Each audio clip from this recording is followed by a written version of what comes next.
So we've heard some really big ideas today. I want to set expectations for my talk. I'm hoping to be the second best Dr. Powell you'll hear from today. So I'm Kody. I'm talking about working smarter, not just harder, pathways to the energy transition and decarbonization. At the University of Utah, I was born and raised in Utah. I spent about 7 years in Texas, though. I did my PhD at UT Austin, so I think Dr. Tinker would know my PhD advisor and committee members pretty well. Then I worked for ExxonMobil. I'm a downstream guy. I lived in Humble when I was here, and I called it Humble when we first bought a home and moved here. And eventually, of course, I was corrected. No, it's Humble.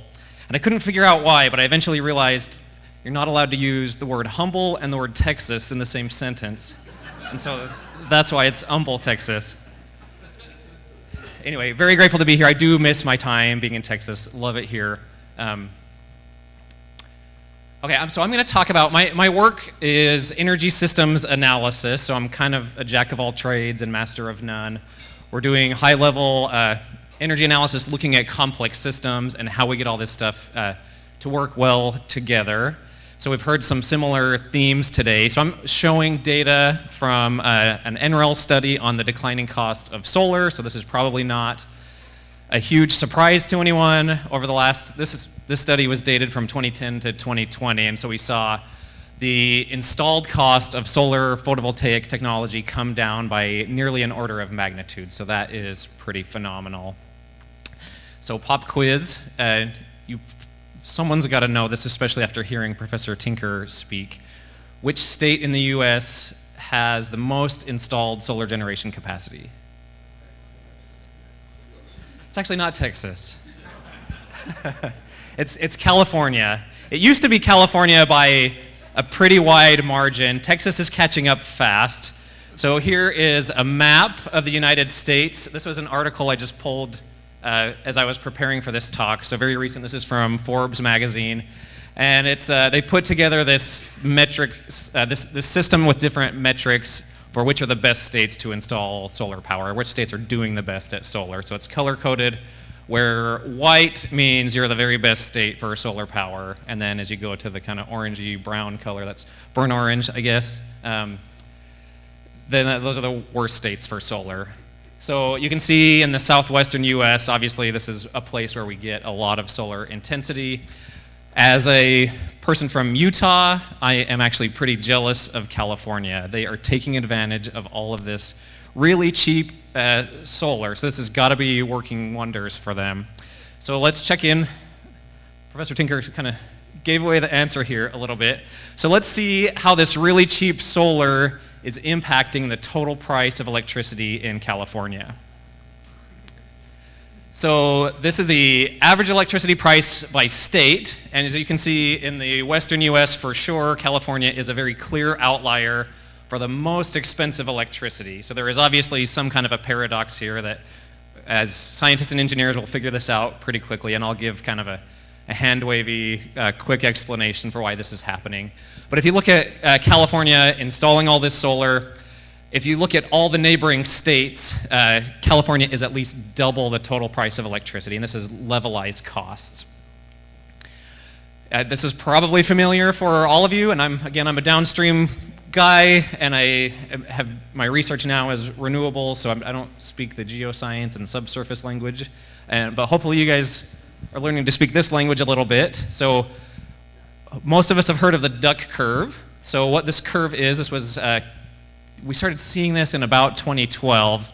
They started forecasting if California keeps installing solar at these really rapid rates, what does the net demand look like over the course of a typical day? And so that net demand metric is on the right. That's the grid demand minus wind and solar generation. So California has been very aggressively installing solar.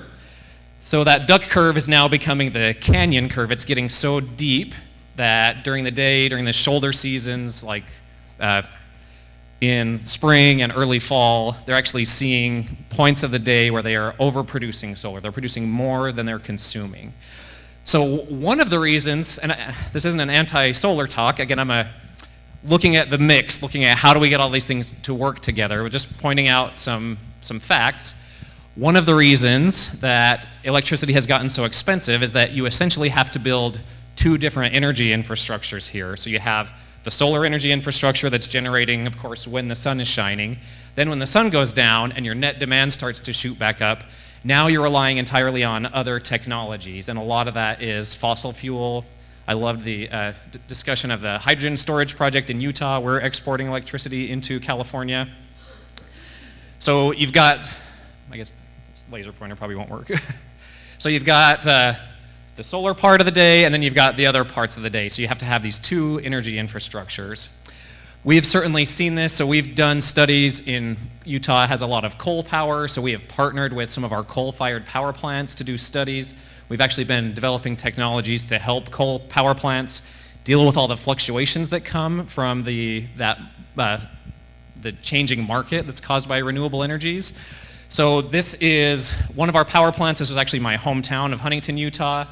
We looked at data from this power plant before, that's the data in the red, and after our utility entering the California energy imbalance market. So at some point in between there, these power plants started pushing more power into California and ramping up and down to shore up what's happening in California. So it's pretty easy to see that we were mostly base loaded and keeping a pretty steady rate before entering the energy imbalance market.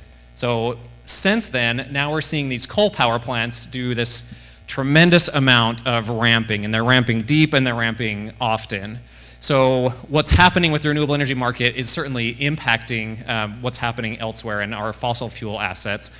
Again, I mentioned this is where I grew up, this power plant. This is where my dad worked as a little kid. When I was a little kid, he wasn't a little kid. We had normal child labor laws there. I was a little kid. This is where my dad worked. So this place is kind of near and dear to my heart. And now we're dealing with this. We're trying to figure out, how does this place transition? So one of the, again, I'm not trying to be pro or against any particular technology, just pointing out things that we're finding in our research.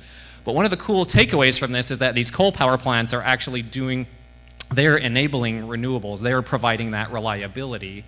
So we're seeing that the capacity factors of these power plants are pretty low, and that's often something that the critics point out, is that capacity factor is low.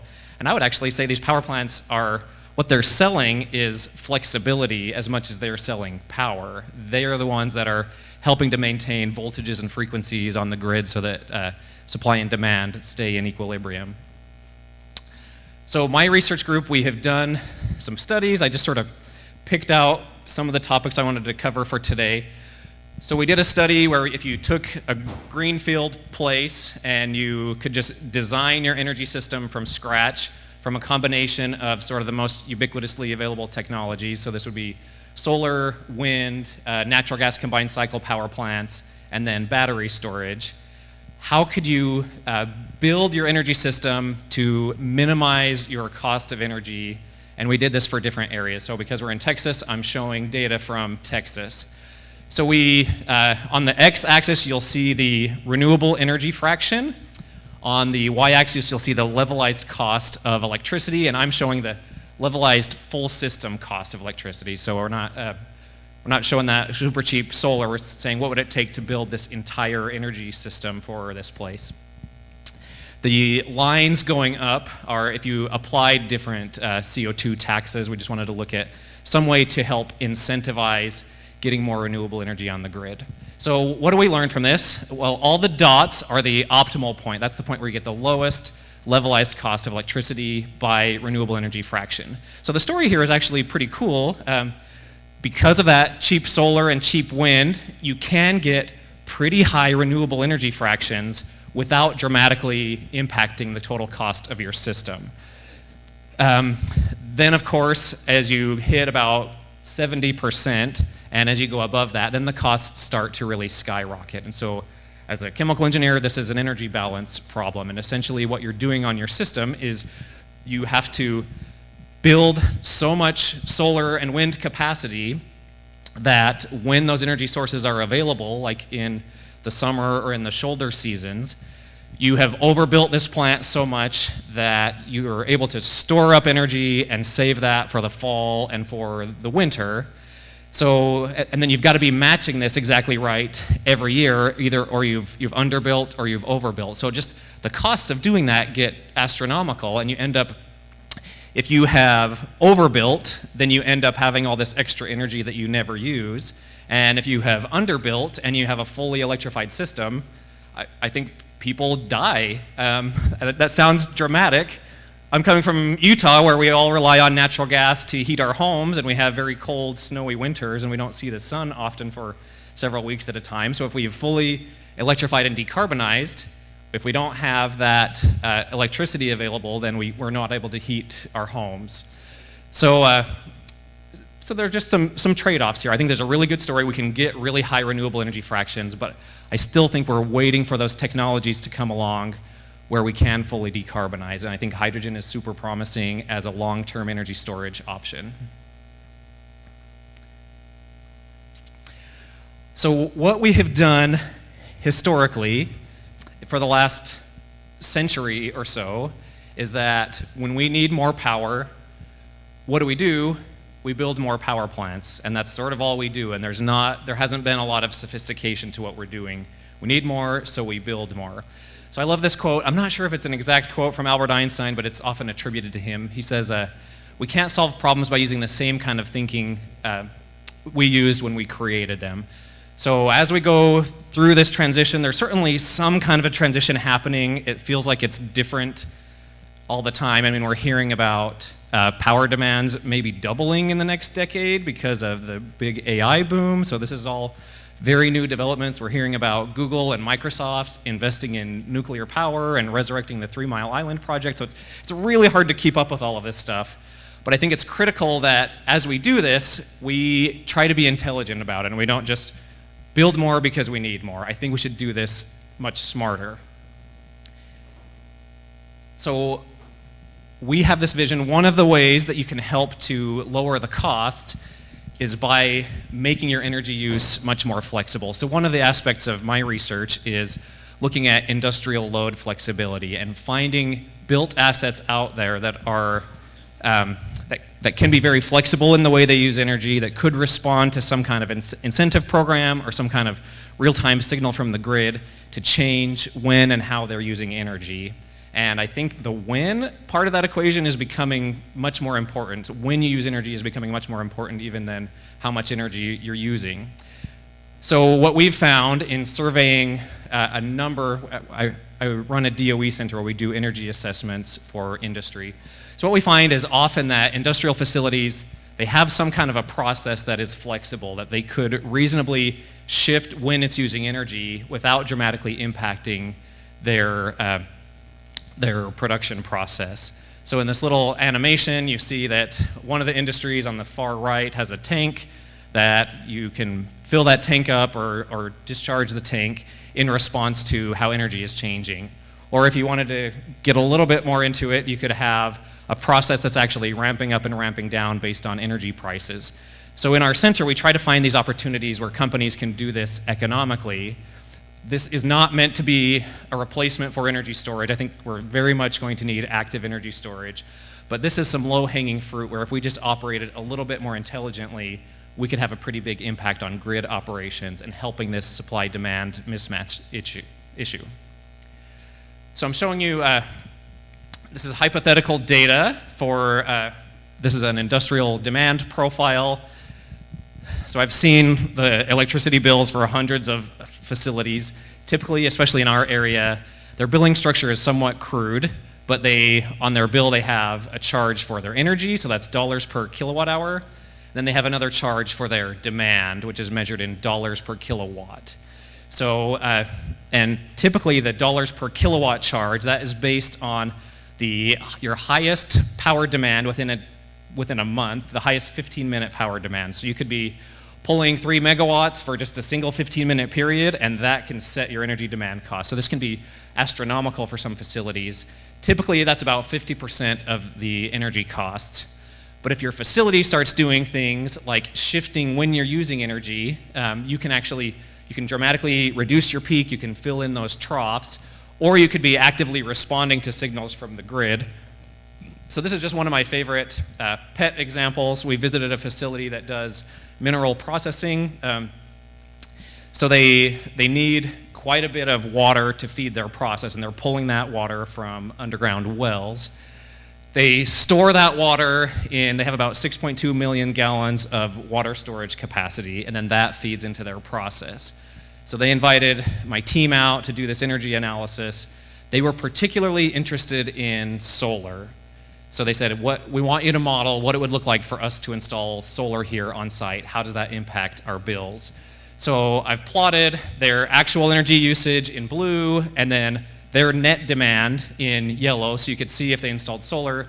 Certainly that's bringing down their total energy demand. So this is for one week of operation, and you don't have to say this out loud, but look at where the peak is on that graph. So the peak is right about there. The sun is not shining at that particular moment, so the solar does nothing to reduce their peak demand. It's going to save them on the kilowatt hour part of their bill, but not on the kilowatt part of their bill. So what we suggested to them was, hey, you have this process where you are pumping water from the ground into these big storage tanks. Their pumps were pulling about 3 megawatts, and their tanks could hold 6.2 million gallons. That was equivalent, I believe it was equivalent to several hours of storage, and this is an asset they already have. All the pumps already have variable frequency drives on them, so they can ramp them up and down.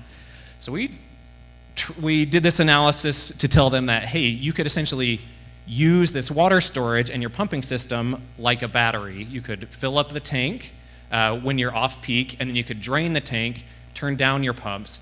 So we discovered that they could reduce their peak demand by about 2.5 megawatts by doing this. We ran the economic numbers for them, looking at the different prices, so you don't have to look at all these in detail.